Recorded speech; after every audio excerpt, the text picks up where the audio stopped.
Hi, Sumates. Welcome to my channel. Welcome. If this is your first time, I welcome you here.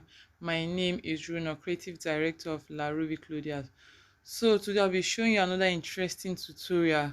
So before I proceed, please kindly like, subscribe, and share this video, right? So this is the style that I'll be making. So this cape is just the standing part from the side to the back. So that is what it's not. It's quite simple. So these are the materials you need. Apart from your fabric, you need your interface. So this is the paper one, like I've always said, and then this is the cotton. So it depends on the one you can afford and the one you have, and the most important material is the boning. Then you need your tape rule, but remember our fabric is the number one of all of them. So having put that aside, you get your pattern paper. So I've started doing this already. I remembered I am supposed to film this. Okay, so now I got a pattern paper and I marked my straight line on bias. But before that, I needed to take the accurate measurement. So I don't need it too small and I don't need it too big. So what you need to do is to take your measurement. So now how do you do this? Now you place, remember it started from one side, it's hanging up the shoulder, right? So you place your tape. So what I did, I extended it outside like 4 inch or 3 inches or thereabout, and then you go right, just place it the way you want it to lay on your dress. Okay, then back to the center back, you measure it down to the center back before the zipper. That's where your zipper is going to end, or whatever, or wherever you want it to stop. So having done that, you get your pattern paper. You can also do this on your fabric directly, but I decide to do this. So the width of this collar or cape, standing cape, now is 4 inches, right? So now what I did now is, see, I try to cut it on ballot because it's on a sheet of paper. Now that's why you can see that it's not straight, it's just going on the cross, like on the cross, right? So that is how it should be. But even so, you can also do this straight, but I chose to do it on the cross, right? So now make sure you measure out your real measurement, your actual measurement. That's what you measure from your side down to the back. It's very important. Then you can now add your seam allowance. So haven't done that, so this is just it. Basically, you measure the length and then the width of your of the standing cape, collar, or whatever it is. Okay, just confirm and make sure the front is slanted. You can see how it is. It's not straight, so it's slanted. You don't have to make that part straight. Okay, so you can see that, looking at it, you can see that I looking at it now after placing my ruler, you can see that it's not straight. So just try and make that part slanty a little. So this is the first one I did. I've finished cutting it actually before I remember that I should do a video. So this is the one I'm cutting, and then this is the fabric.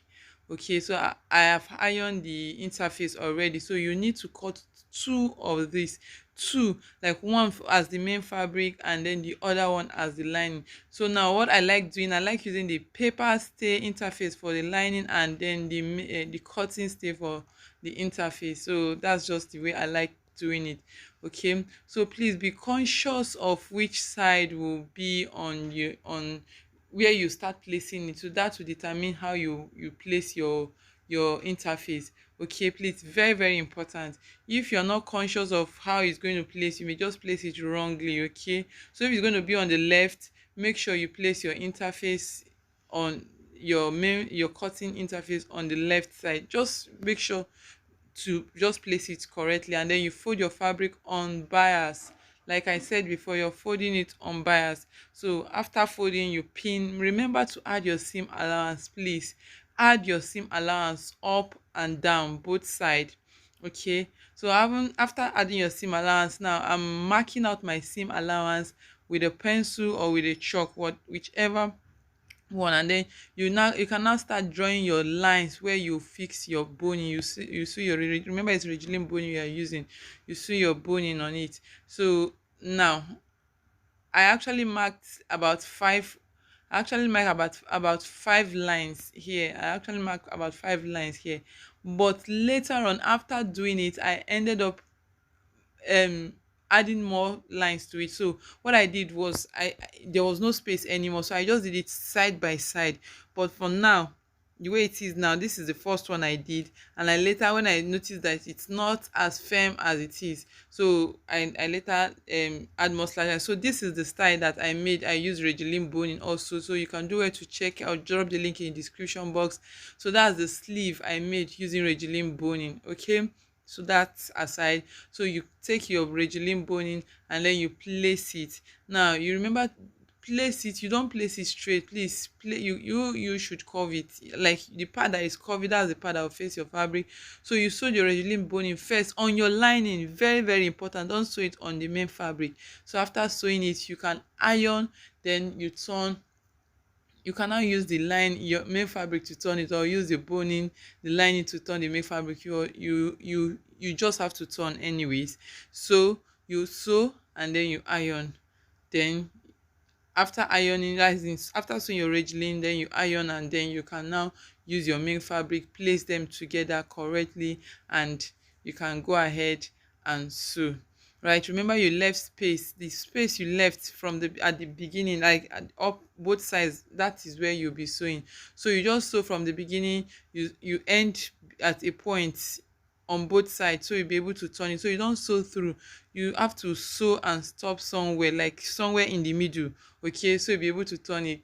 Now I have to warn you, this is a hell. Turning it is actually difficult. Like I my fingers were literally hurting, like they were really hurting, especially now. It's even easier here. So but after, like I said before, remember I said I had to turn it over and then I had to sew more boning on it. I didn't leave space anymore. I later losing it, and I sew it. So turning it was a hell, right? So you just have to be patient and be sure, but it's turnable, right? You should be able to turn it. And then what you need to do, you get your iron and you iron it out neatly. Okay, and then the part that you open, where you turn it, that is where you can place your your hem gum, and then you iron that part and just seal it, so it won't show that there is anything like that, like there's an opening there. So what you need to do now, you can do this on your client if your client is available for fitting. Okay, but if she's not available, then you can now do this on the mannequin. So this is the part that might take a little time, because you have to pin it correctly. So you be careful if you are pinning on your client. Be careful so you don't pin her body. Okay, so you just pin, just play with it until you get what you want. Okay, just keep playing. You try, if it's not what you want, you can unpin and then you start again, but make sure it ends at the back. So I'm ending it before the eyelet, like where, because there is a panel behind, so I just stopped before the eyelets. Okay, so and then you get your trimming and you play. So here we go, this is the end result. So if you got any values from this video, please subscribe, like and share.